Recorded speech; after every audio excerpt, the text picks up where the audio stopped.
Fields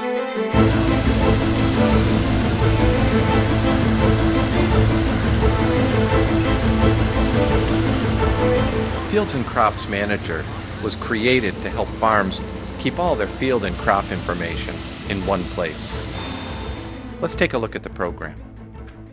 This master panel is a series of buttons you can left-click on to go to various work areas.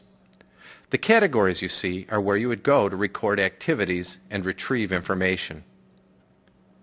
There are also standard Windows-style pull-down menus on the top. Most commonly used would be the File menu to access farm setup and the Reports menu to run reports.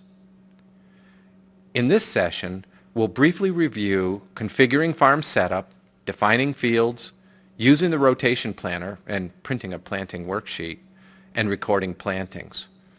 And then we'll cover more topics in the next segment.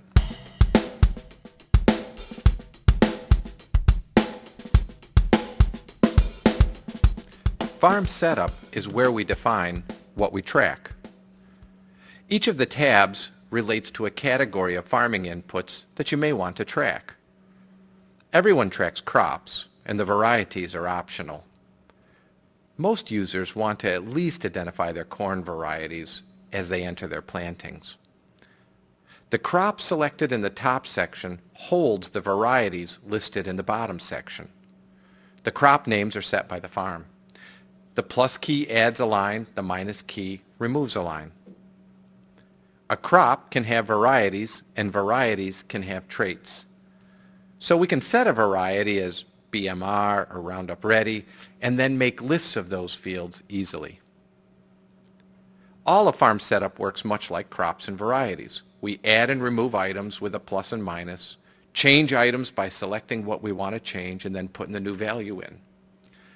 Other common categories in setup are manure sources and spreaders, crop protection materials, and crop nutrients.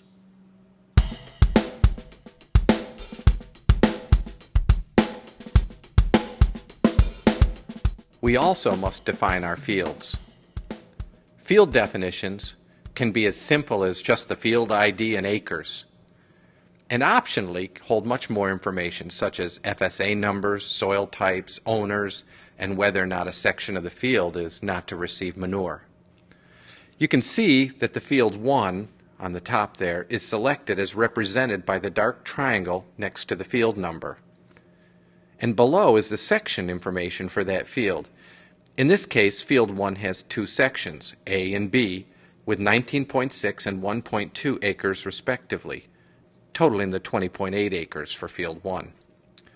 Some fields may have multiple sections based on managing or tracking different aspects of the field. In the case of field 1, we can see that section B is flagged to not receive manure. This means when field 1 shows up on the manure spreading work order, section B will be flagged as no spread. This alerts the applicators to check the maps and avoid this section when spreading manure.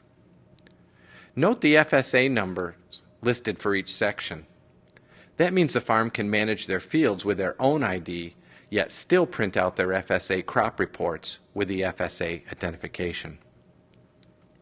Also, if there are rented fields that you stop farming for a while, you can leave them in your program and just mark them inactive until another year when you farm them again.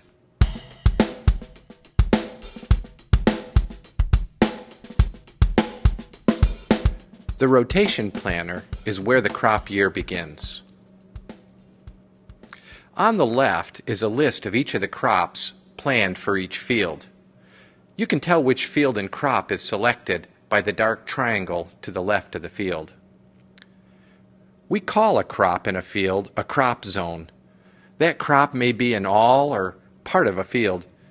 Of course, you can have multiple crops or crop zones for a field in a given year, like in field 4. If you select a field in the left crop listing, the bottom right will show that field's rotation history. If you record chemicals, then you can use the Chemical tab to see that field's history. The upper right shows the total acres for each crop in this plan. You assign a crop to a field by selecting the crop box, and then selecting the crop you want assigned to that field. When you change the crop, of course the crop totals are automatically updated.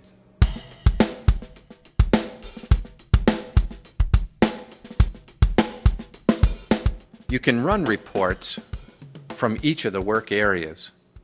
Once the rotation plan is set, there are many different reports you may want to look at, but certainly one would be a planting worksheet.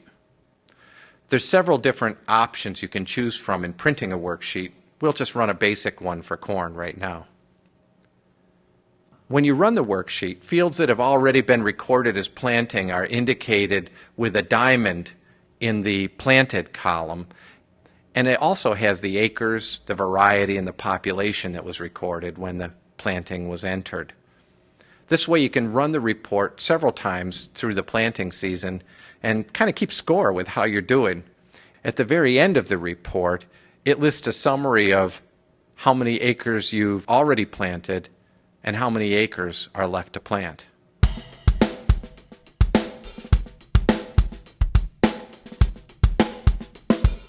Entry in Fields and Crops Manager is fast and flexible. The system is designed to allow entering information quickly. Entering a planting is a good example. The fastest way to enter information is from the keyboard, but the program also supports complete mouse navigation.